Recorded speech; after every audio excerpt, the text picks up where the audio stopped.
Welcome to When another you, edition of Reaching Out. I'm Gregory Floyd, President, Local 237 Teamsters.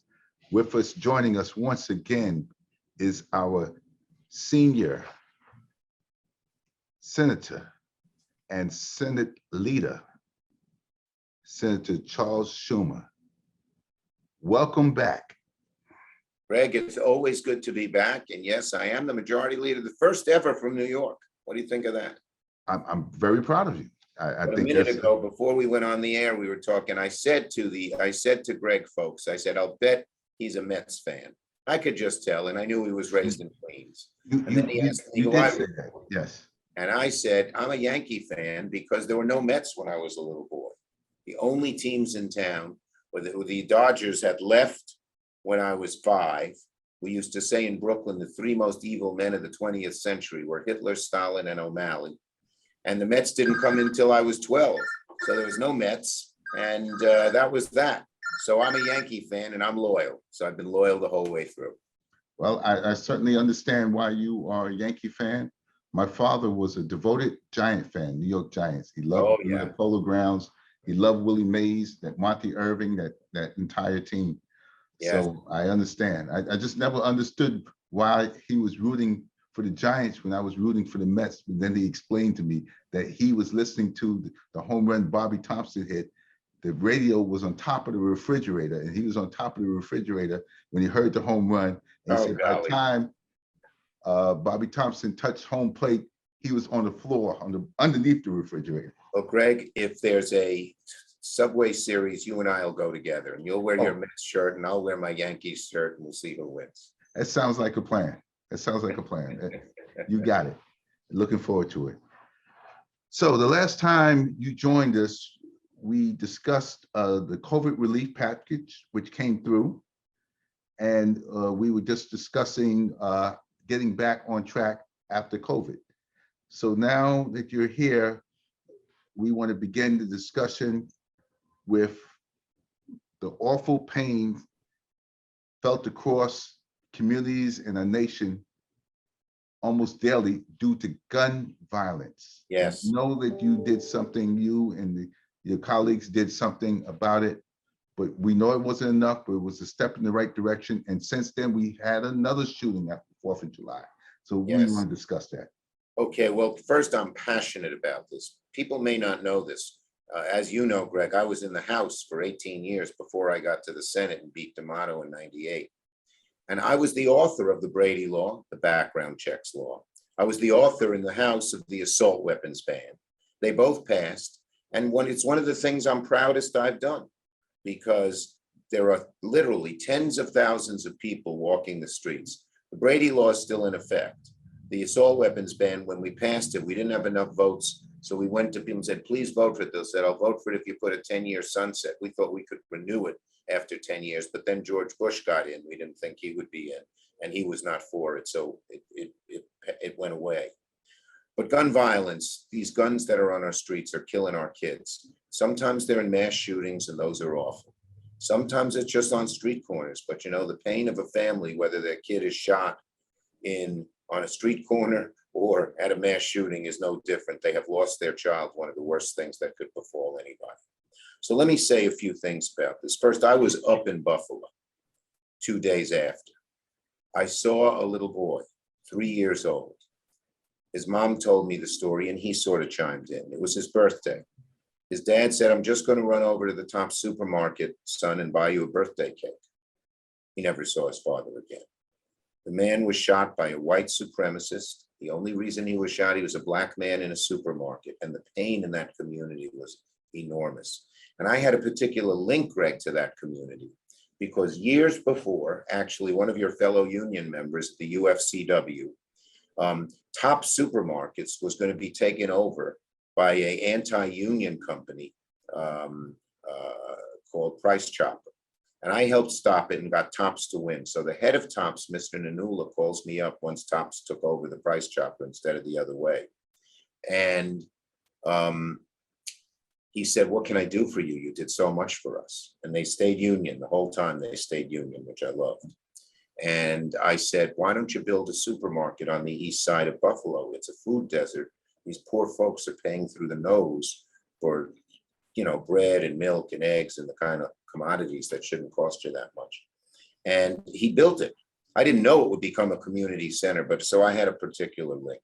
Then we went to Uvalde and we saw the pictures there. And, you know, any one of us who has had 8, 9, 10-year-olds, did you see those smiling kids with their trophies and their T-shirts with their name and they're gone? And again, through a bigoted shooting, I believe. It was just awful. And then we, of course, saw what just happened on July 4th over there near Chicago. So for the first time, the NRA has a vice-like grip on the Senate, particularly on the Republicans. They almost all do what they want. Mitch McConnell listens to the NRA.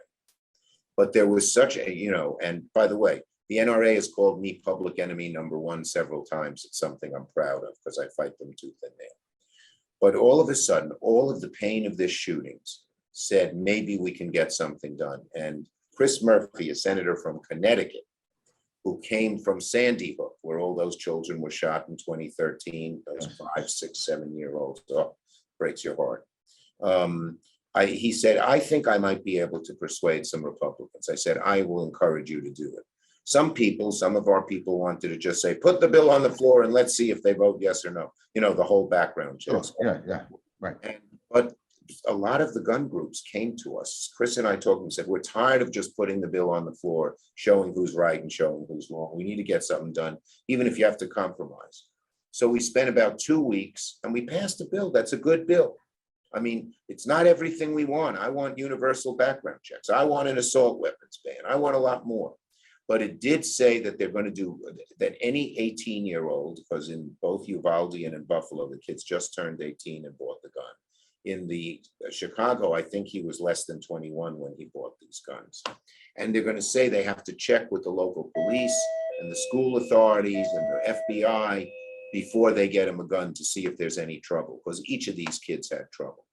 It also would provide red flag laws where a family member who thought there was someone in their family or a friend said, this guy shouldn't have a gun, he's going to do some bad things. You could go to court and get the gun taken away.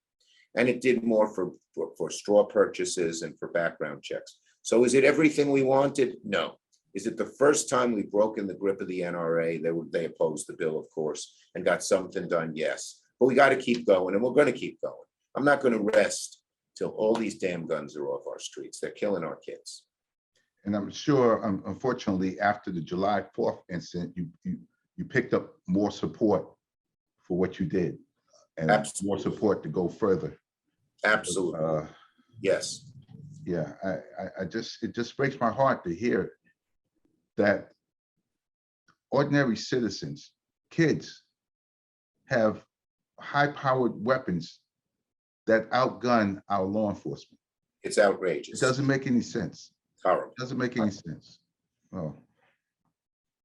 So, the shooting in Buffalo was an act of terror and hate, and you mentioned white supremacy.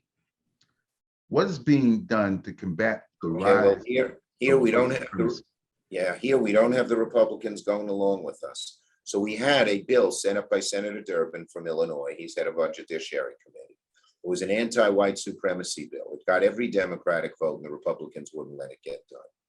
But we are making sure that the FBI and our federal agencies are paying a lot more attention. White supremacy is gaining in this country lately. You know, some of the right-wing newscasters, these right-wing conspiracy things, call it the replacement theory. They believe, listen to this, you'll love this one. They believe the Jews are replacing whites with blacks and Asians and browns coming to America. This is how, I was going to curse and say how X'd up they are, but I won't say it dirty on your show.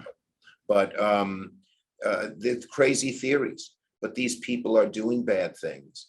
And we are redoubling efforts of our law enforcement to find them, go after them, and when they ever step over the line and break the law, arrest them.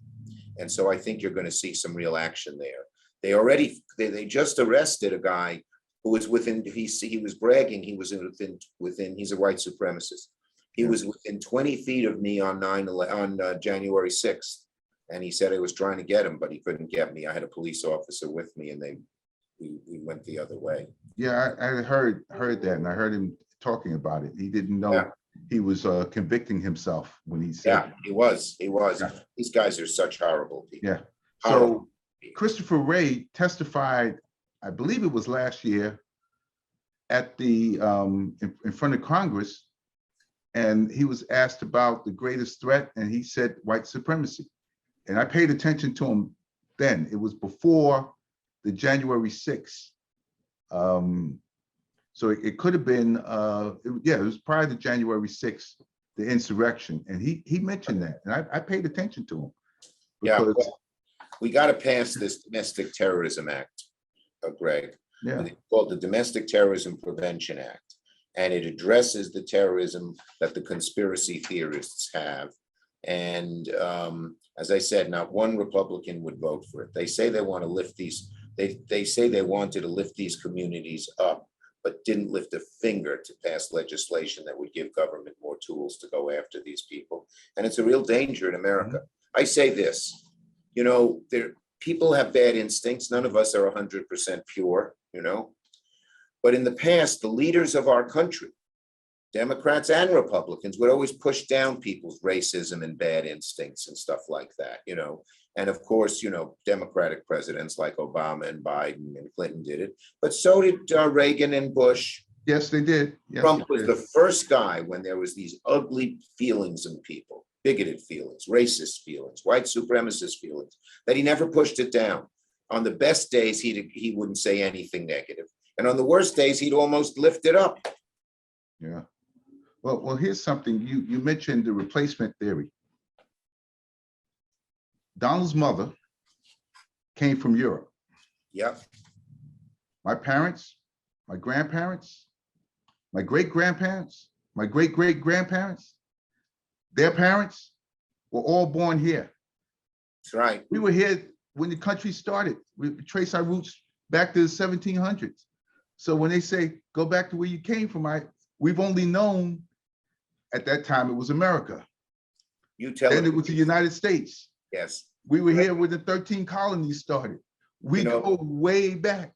There's a great story about this. Can I tell this story? Yes, you can. In the book 1619, you know, it was written by that New York Times reporter. I met her. She moved me.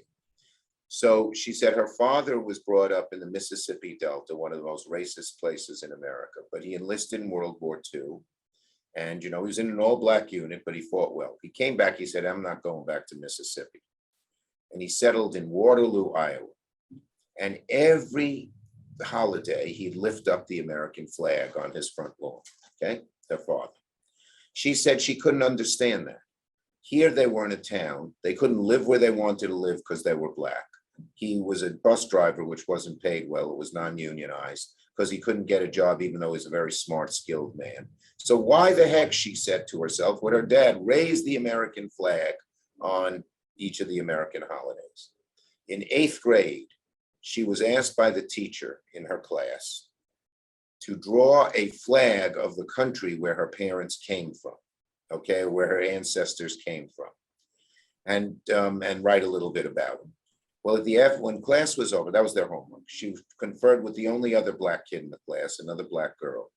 And they said, well, we don't know where we came from. And they decided, and this is so touching, they would draw the American flag because that's the only country they knew. And that's what they did. Isn't that a moving story? This and it's exactly what you said. This is. Yeah. And I remember seeing the picture of my mother's father, Thomas Jackson, in South Carolina, and he was in a uniform. And I said, I was 10. I said, Grandpa, what uniform is that? He said, that's the United States Army uniform. He said, I served in World War I. Wow. My brother and I looked at each other and said, World War I? He said, yes. And he had the picture. He had a rifle. He had the hat, the brim hat. He looked like a Boy Scout, but he wasn't. He served in World War I. Wow. Wow. I don't think he saw any combat duty, but I know he had his rifle. And well, you know, there was a veteran in Albany, a black veteran who fought in the World War I, who deserved the Medal of Honor.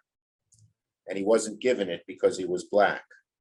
I had a staffer. You needed contemporaneous of reporting of the bravery. And I had a staffer who went back into the Pentagon archives and we got him the Medal of Honor. Wow. That Jew is now in Albany. I forgot his name for the moment. I'll Okay. think in a minute. Hold But on. do you remember what state he was from? Albany, New York. Albany, New York. Oh, wow. Isn't that something? Yes, it is. Yes, it is. Hold on. Let me get the name. I can't believe I forgot. I could tell our listeners and our viewers, it was not my grandfather. Henry Johnson. Henry Johnson. Henry Johnson. Okay. Yeah, Henry Johnson. Henry Johnson. Thank you very much. Amazing. Yes, it is. Yes, it is. And this young lady went deep into the Pentagon archives and found General Pershing, the head of the forces, wrote that week about how brave Johnson was. And then I had to push real hard, all the defense bureaucracies to give him the Medal of Honor, but he got it. It was big celebration in Albany, and both Black and white veterans organizations pushed very hard for it. Wow. I could tell you the way when you serve, it's a difference when you're out there. You don't care who's next to you. If they got their same uniform on, they fighting with you. Your brothers in arms. One of my great moments was, I got people into sisters in arms. Yeah. I got people into West Point, early on in the Congress. And I went up there and I saw a guy from Brooklyn who I'd gotten in, a black guy, and now he was a lieutenant in the tank command. And he'd go by and all these white soldiers, many of them from the South, many of them in those days from bigoted type places, were standing at attention and saluting him. It was a great moment. The military is often a great equalizer. Yes, it is. It has its problems too, but it tries, it does. Yes. So as we well know, the Supreme Court's recent decision to overturn Roe versus Wade has disheartened many Americans. And I could say with at least 67% of the country in favor of leaving Roe versus Wade the way it is, that's two-thirds of our country. And I've never seen the minority rule the majority. We were always taught majority rules. Two-thirds is the majority. Whether you're Democrat, Republican, two-thirds are the majority. And I just can't fathom looking at my daughter when she told me how disappointed she was and what was going on. So what can we do? Okay, so first, let me just say I am appalled by this decision. Courts in America have always granted rights, expanded rights. This is the first time it's a right-wing, anti-American MAGA court appointed by Trump and the MAGA Republicans to move the country back 100 years. And they've done a lot of bad decisions. You saw the gun decision, the concealed carry. Yes, I did. And then there's another one which says when federal agencies try to protect average people, they're not allowed to anymore. They're not allowed to. That's like in the 1890s. They did that all this week. And of course, Roe, maybe the most appalling of all. It's an outrageous decision. This is the first time in America in a long time your children will have less rights than you did or your parents did because of what they did. But we are going to fight this decision tooth and nail. First, we're fighting it in all three levels of government. The federal government, the Biden administration, seeing what they're doing. We're looking here in the Congress of things we might be able to do, even though we got no Republican support on this issue, no Republican support. And of course, you need 60 votes. Second, and that's at the moment right now. Second, we're seeing what the states can do. New York State has done some very good changes in the law so that to help, and whatever we can do at the federal level to encourage, to make sure that people who want to travel to another state because they can't get an abortion in their own state should be able to make sure these medicines are available, the pill. Yes. Abortion pill. The abortion pill, we're trying to make that available too, as well. There's also got to be demonstrations, and that's important, and peaceful protest that doesn't end in a week or two, and that's being worked on. And third is the ballot box in November. If we gain 2 more senators, we have a much better chance to codify women's rights and the right to choose. And, you know, because we have two senators who won't change the rules for this. So I would urge people, fight very hard. If we Democrats gain 2 senators and we keep the House, we might be able to do something real there. But let me say one thing in conclusion about this. You'll see where I'm getting in a minute. My father passed away in November.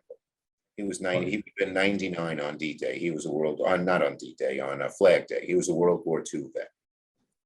And, you know, for those of us who've been close to our parents and when they passed, they're with us. He's right here with me.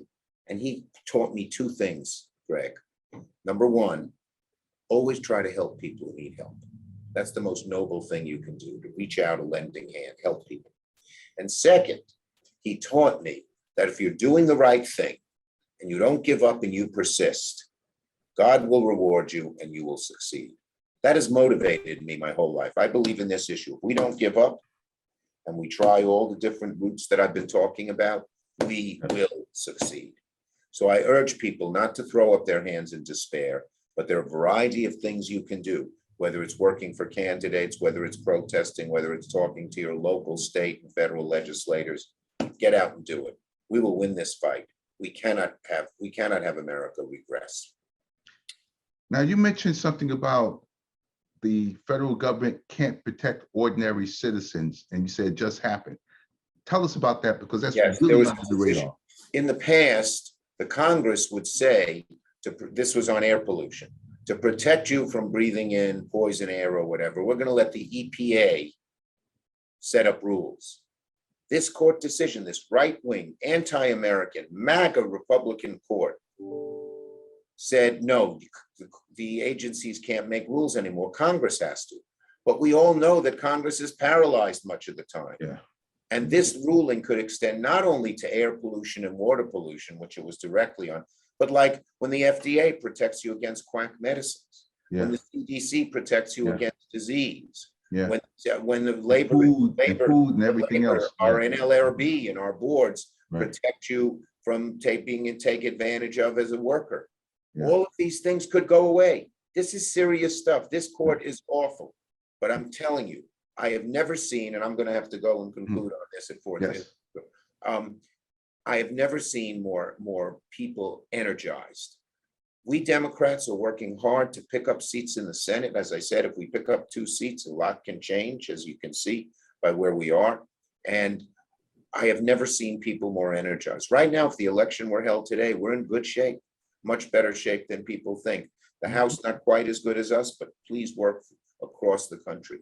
We can, you know, no one thought we could take back the Senate. And we did with 50 votes. 50 votes is very hard and doesn't get us everything we want. But all 50 votes, because we didn't get any help, allowed us to put in a first African-American Supreme Court justice and 70 good progressive judges. The Supreme Court justice, that's a woman. Yes, Ketanji Brown Jackson, first woman Supreme Court, African-American woman Supreme Court justice. It allowed us to get the ARP money out, which is helping people and providing broadband for people in inner communities, helping small businesses and in churches and everything else. So that got us somewhere, but we need more, and we're going to fight to get more till we win. Again, my daddy taught me, if you're doing the right thing and you persist, you will win. And that's the lesson of MLK. That's the lesson of John Lewis. That's the lesson of so many people. So folks, Greg and I will be working with you. Let's persist and we will win. Thank you. You've been listening to Reaching Out. I'm Gregory Floyd, President Local 237 Teamsters. With us, our very special guest was Senator Charles Schumer of New York. Thank you once again for coming on. Take care. Good to talk. Bye-bye.